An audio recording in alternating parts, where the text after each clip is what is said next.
नमस्कार, जय हिंद, जय Bharat and welcome to deaf talks. आज हम बात करेंगे कर्नल पुरोहित के बारे में, जो अब बनेंगे ब्रिगेडियर पुरोहित।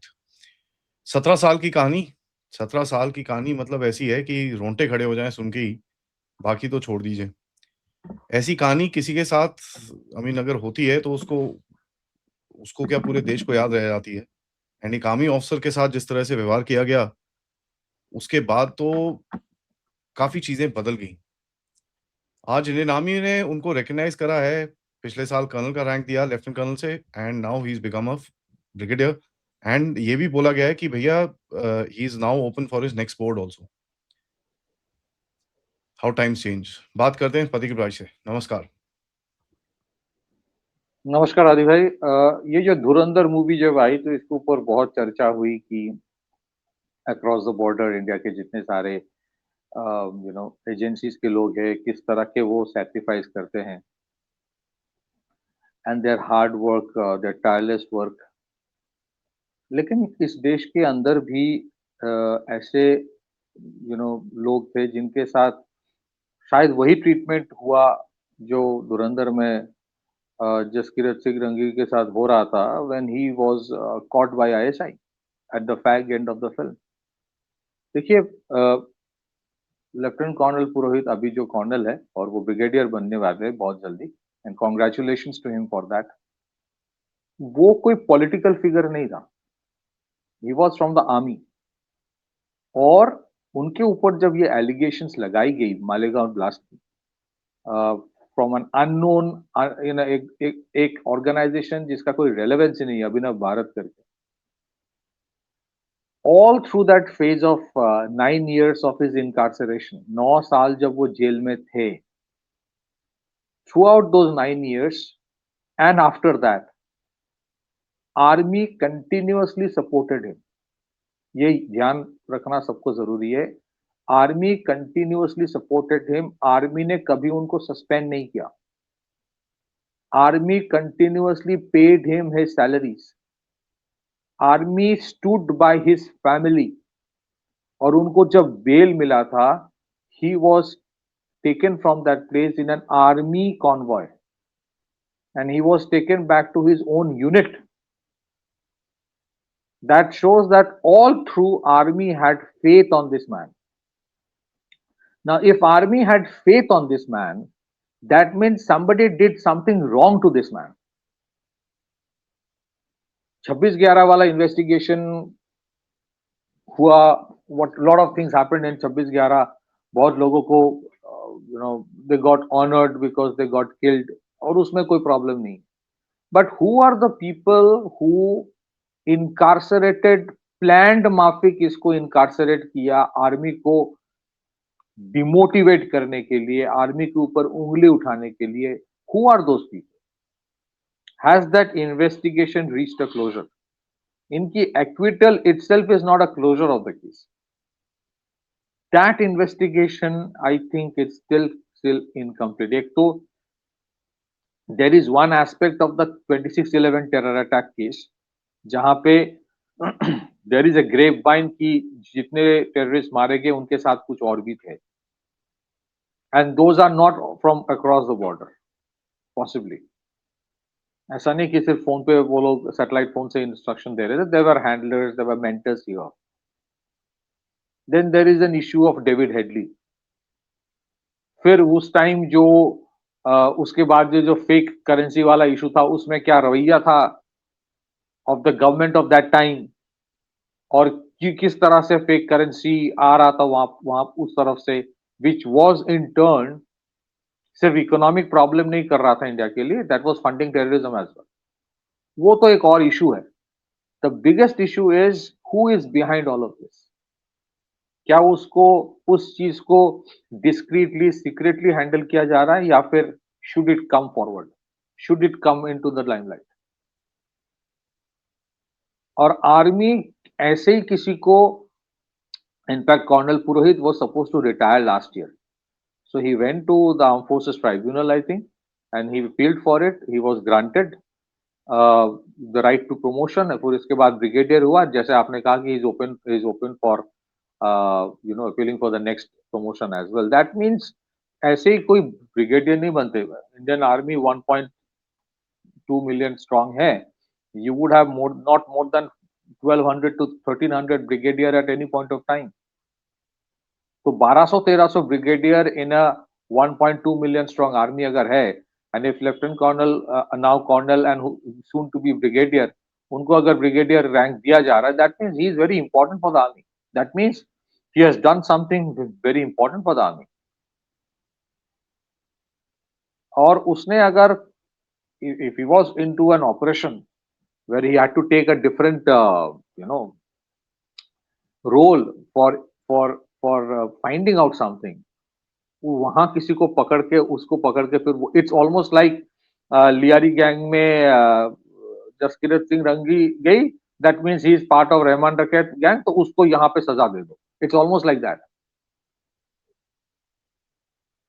मैं एक ही सवाल करना चाहता हूं, अगर इस लेवल का अगर इसने कुछ की मिलिट्री इंटेलिजेंस में ही वॉज हिज ओरिजिनल जो रेजिमेंट है, इट्स मराठा लाइट इन्फेंट्री, अगर वो if he was involve into a covert operation for a specific reason, क्या उसके बारे में बाद में मुंबई एटीएस को पता नहीं चला था? क्या यूपीए सरकार को पता नहीं था बाद में? हो सकता है उस टाइम नहीं पता था, लेकिन बाद में नहीं पता चला। ऑब्वियसली पता चला था, लेकिन उसके बावजूद उसके साथ टॉर्चर किया गया, brutal kind of torture with him. नाराजगी किस चीज की थी? मुझे तो लगता है कि what happened with colonel Purohit, some people were trying to send a message to the army कि जो उखाड़ना है उखाड़ ले, मैं तो यही करूंगा। Now where is that investigation? So today's discussion जो हम लोग कर रहे हैं आज, and I'll hand over to Adi right now, it's not about Colonel Purohit becoming a brigadier. It is about the faith that army always had on this man. और ऐसे ही army faith नहीं रखता because he is from the army. It's because the army knew what he was doing. He went on behalf of the army. और किसी को ये पता लगने के बावजूद उन लोगों ने इसके साथ they treated him like a Pakistani terrorist. Now that is fundamentally wrong. आप सोचिए what kind of regime we were under. मैं पूरे regime की तो बात नहीं कर रहा हूं, there were elements जो जानबूझ के ये कर रहा था। जानबूझ के जो लोग कर रहा था, उनको जिन लोगों ने टॉर्चर किया, उनको इंस्ट्रक्शन कहां से मिल रहा था? That is the bigger question, कि इसके साथ ना ऐसा ही करो। उनको इंस्ट्रक्शंस कहां से मिल रहा था? And the country deserves to know that. मुझे लगता है that is a bigger issue.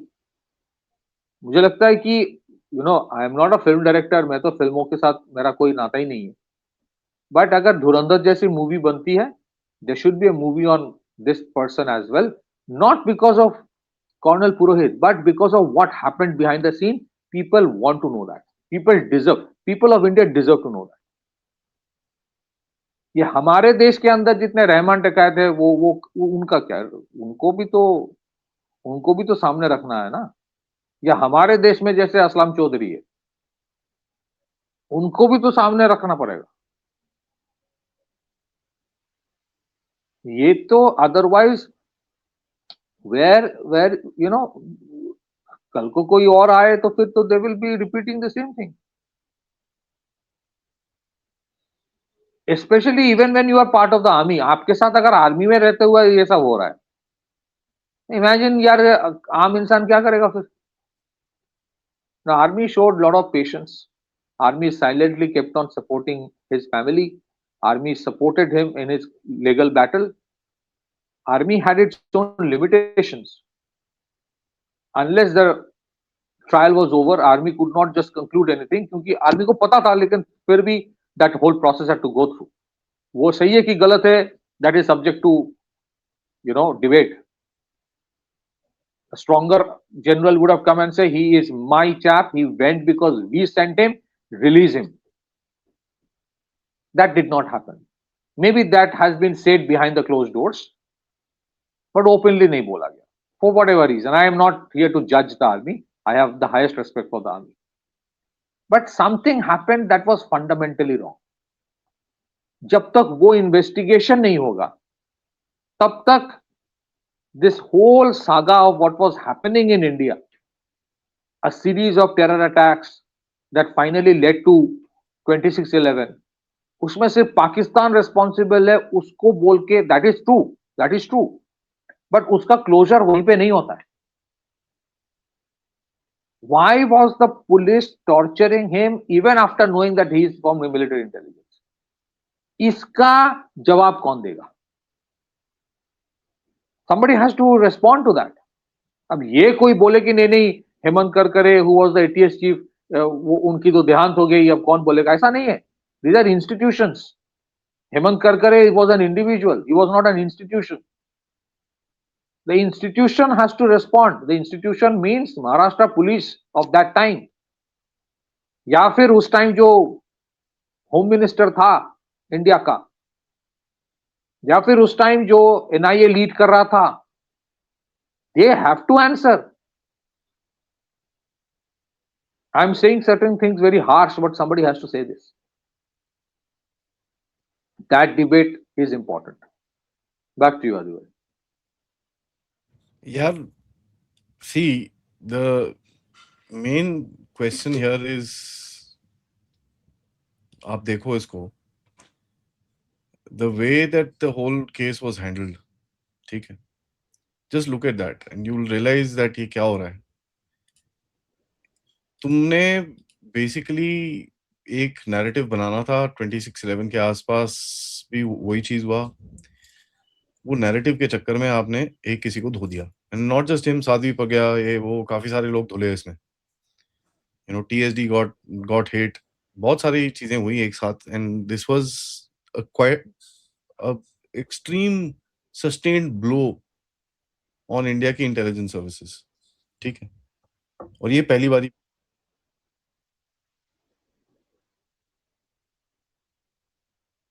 Mute में चले हुए आप. हाँ, फिर 1970s 80s में हुआ, फिर आपका हामिद अंसारी के टाइम पे हुआ ईरान के साथ.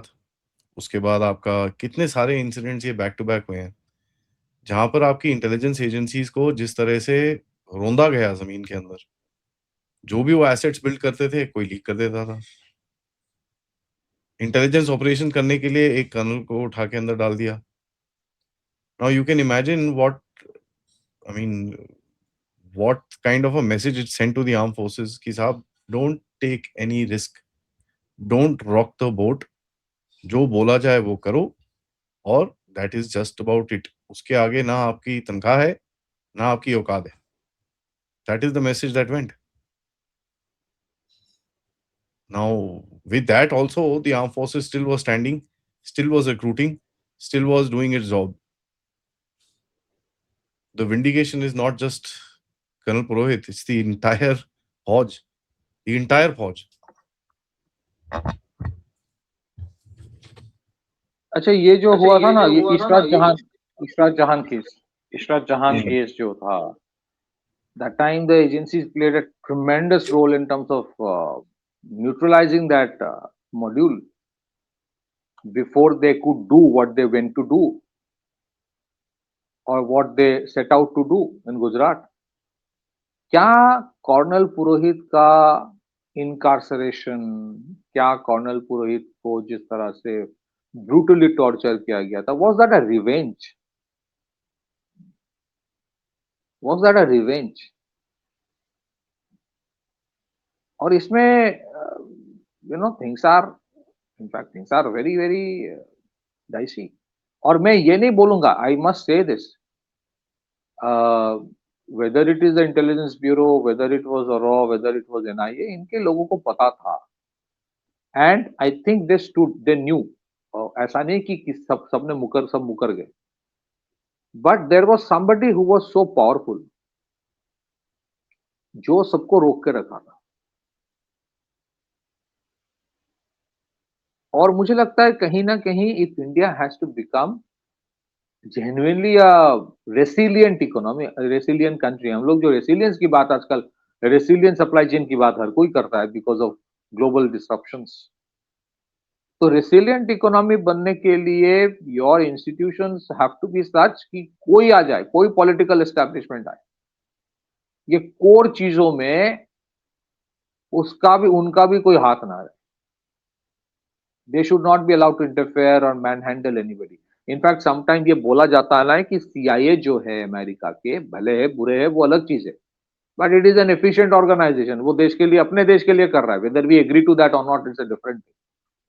सीआईए को बोला जाता है कि CIA is out of bound of the president also of the US. Sometimes मुझे लगता है कि शायद शायद सही है। Institutions have to be so immune, उनके कोर इंटरेस्ट होगा security of the country. It should not be कि कोई पॉलिटिकल एस्टैब्लिशमेंट में कोई आए जो देशभक्त है तब जाके ठीक चलेगा, अगर कोई और आ गया तो फिर वही हो जाएगा। If that is the way a country is running, then there are certain problems.